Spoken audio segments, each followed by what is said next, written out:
Mayong adlaw mga kapasyon, so karon ato ta sa farm ni CPB dito sa Kidalapong sa yang breeding area.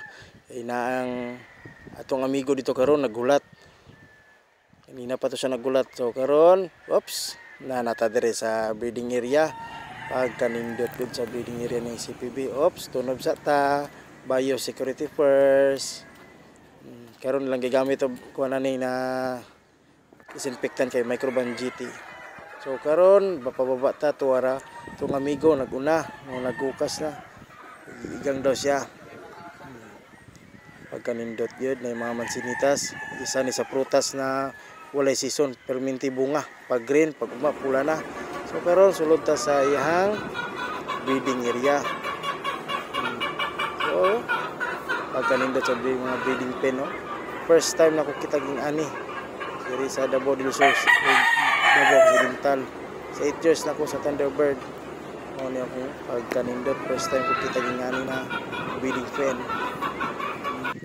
Karon kay dire ta siyang cord area, diri na ginabutang ihang bull stag, broodcock ug uban pang manok ug mga imported na mga manok niya.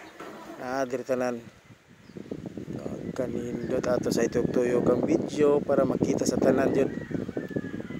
Kanindot bag-ulan ni sila kakori banakon ba. Nagilamon sa picture mo to sila.